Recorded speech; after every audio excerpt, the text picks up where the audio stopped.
Good day folks, Jim Langlands here from FX Charts with the currency outlook for the Finance News Network for Tuesday the 6th of November. Well, markets are a little bit mixed really ahead of the US election, not doing an awful lot, although the euro is once again soft on the back of the usual concerns about Greece and Spain.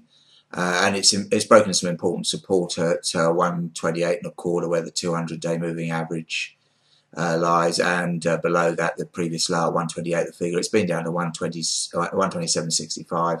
It's bounced mildly from there, but it's still looking a little bit soft. Cable also, that's weaker as well.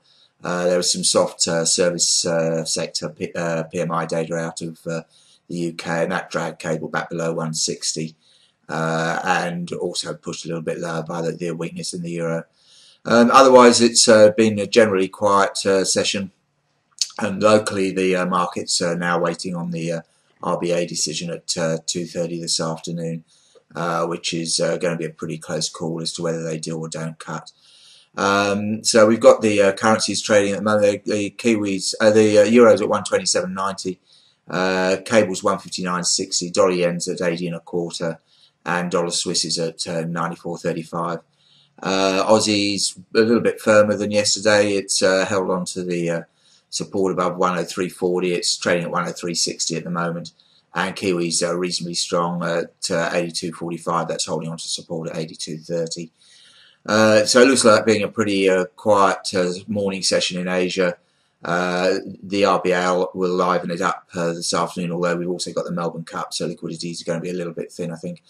But I guess no cut will see us head up towards 104, possibly taking out the stops at 104.20, but I don't think it'll go much above 104.40.